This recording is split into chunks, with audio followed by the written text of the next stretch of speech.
सभी श्रोताओं को राम राम जी, क्षमा घणी।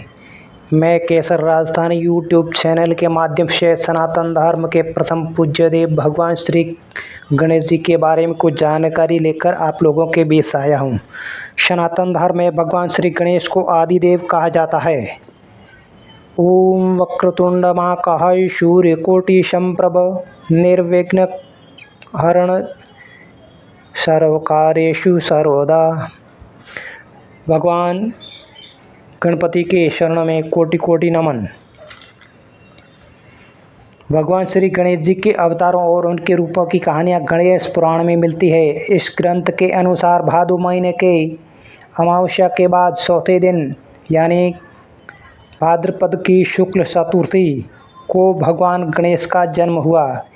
इसलिए गणेश जी के जन्म दिवस को गणेश चतुर्थी कहा जाता है। गणेश पुराण के दूसरे खंड के पहले अध्याय में एक कथा के अनुसार माता पार्वती ने अपनी सखियां जया और विजया के कहने पर अपने शरीर के मैल से एक गण को जन्म दिया। फिर माता पार्वती ने गण को आदेश दिया कि किसी को भवन के अंदर प्रवेश नहीं दिया जाए।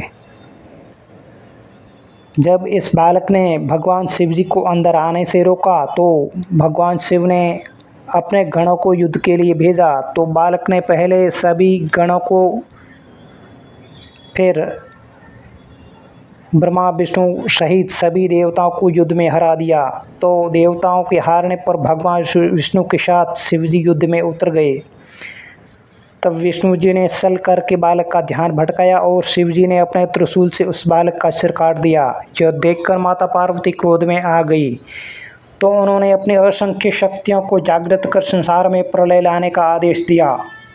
तभी भगवान शिव जी ने माता पार्वती से क्षमा मांगी तो माता पार्वती बोली, प्रलय तभी रुकेगा जब मेरा पुत्र गणेश फिर से जीवित होगा और उसे सभी देवताओं का सर्वाध्यक्ष पद दिया जाए।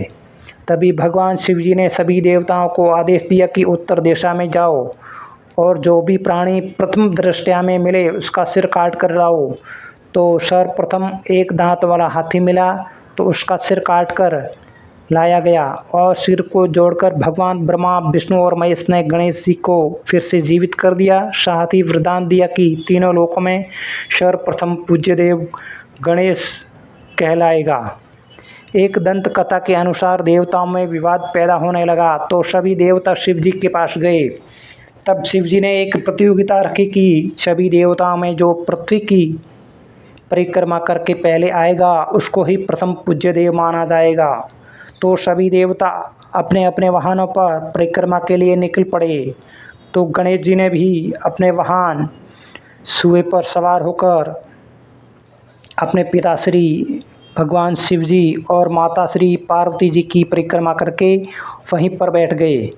कुछ समय बाद सभी देवता परिक्रमा करके वापस लौटे तो गणेश जी ने तर्क दिया कि सारा संसार शिव जी का प्रतिबिंब है। इसी तर्क के आधार पर गणेश जी प्रथम पूज्य देवता कहलाए। गणेश पुराण के अनुसार माता पार्वती अपना विवाह शिव जी के साथ होने के बाद एक अद्भुत पुत्र चाहती थी।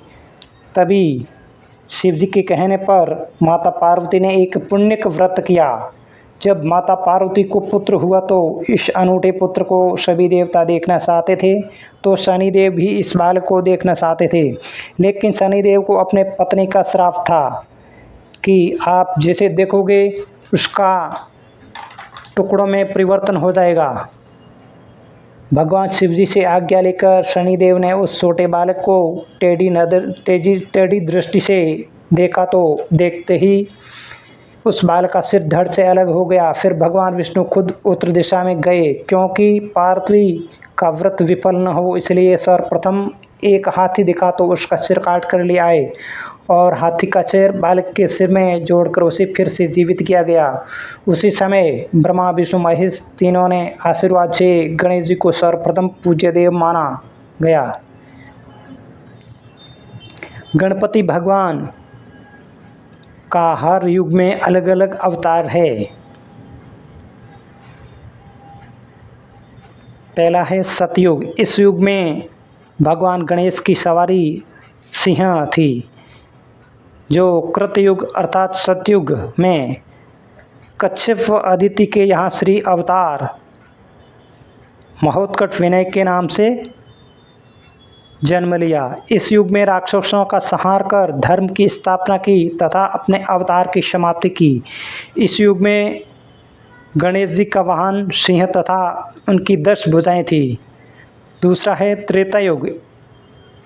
इस युग में मयूर पर सवार होकर भगवान श्री गणेश का जन्म हुआ। गणेश जी ने उमा के गर्भ से भाद्रपद शुक्ल चतुर्थी के दिन जन्म लिया और उन्हें गणेश नाम दिया गया। इस युग में वाहन मयूर तथा श्वेत वर्ण के साथ भगवान गणेश तीनों लोकों में मयूरेश्वर नाम से विख्यात हुए। इस युग में गणेश जी की 6 भुजाएं थी। इस अवतार में गणपति ने सिंधु नामक दैत्य का विनाश किया तथा ब्रह्मदेवी की कन्याएं रिद्धि और सिद्धि से विवाह किया। तीसरा है द्वापर युग। इस युग में गणेश जी का वाहन मूषक अर्थात सुआ था तथा उनका लाल वर्ण और 4 भुजाएं थी और उनको गजानन नाम से प्रसिद्धि मिले। द्वापर युग में गणपति ने पुनः पार्वती माता के गर्भ से जन्म लिया, वह गणेश कहलाए। इस अवतार में गणेश जी ने सिंदूरासुर नामक राक्षस का वध करके उसके द्वारा कैद किए गए अनेक राजाओं को मुक्त करवाया। इसी अवतार में गणेश ने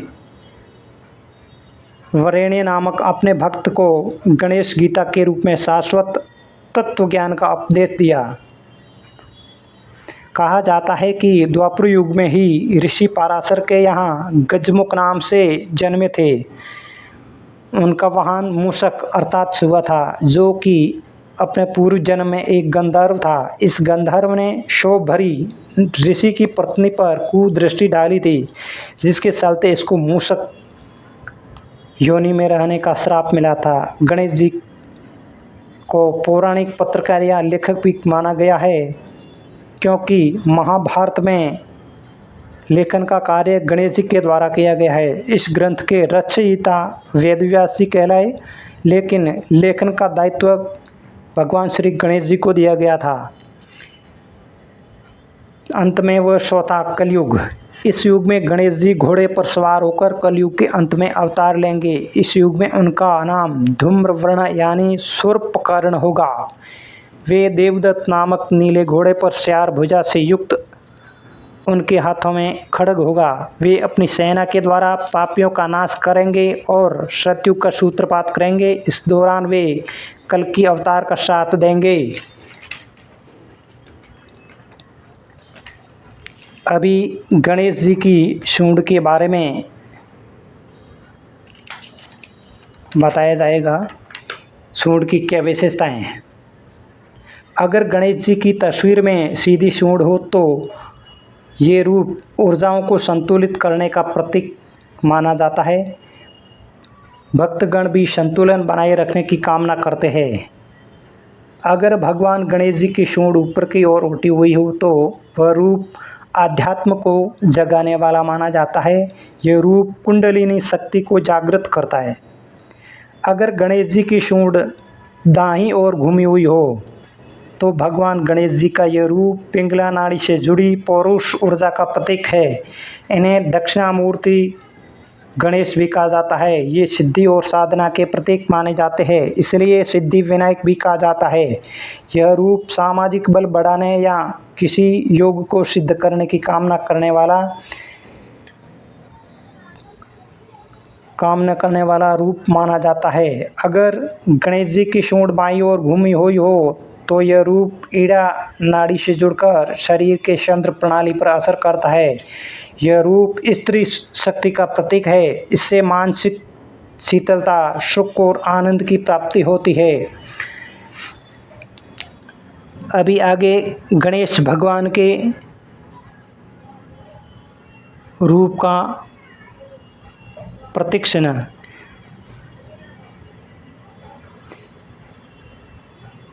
अगर सुए पर सवार एक दंत गणेश जी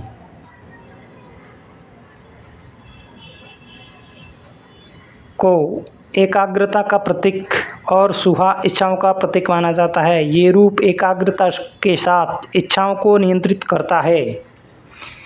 दूसरा रूप सूहे पर 2 दांतों वाले गणेश जी अभिमान, लालच और अज्ञान से उपजे अहंकार को नियंत्रित करते हैं। तीसरा रूप है त्रिनेत्र गणेश जी, क्रोध यानी गुच्छ को नियंत्रित करने वाले होते हैं। इस रूप में उनकी नाभि में शेषनाग तथा सूहे की सवारी होती है। शेषनाग पर सवार गणेश जी आत्मनिरीक्षण के जरिए अहंकार को नियंत्रित करते हैं और शेर पर सवार 10 हाथ वाले गणेश जी ईर्ष्या रूपी प्रवृत्ति को नियंत्रित करते हैं। और अंतिम मोर पर सवार गणेश जी शौर्य और कामुकता की प्रवृत्ति को नियंत्रित करते हैं। इसी के साथ मैं अपनी वाणी को विराम देना चाहूँगा। अभी आपसे इजाज़त चाहता हूँ। धन्यवाद।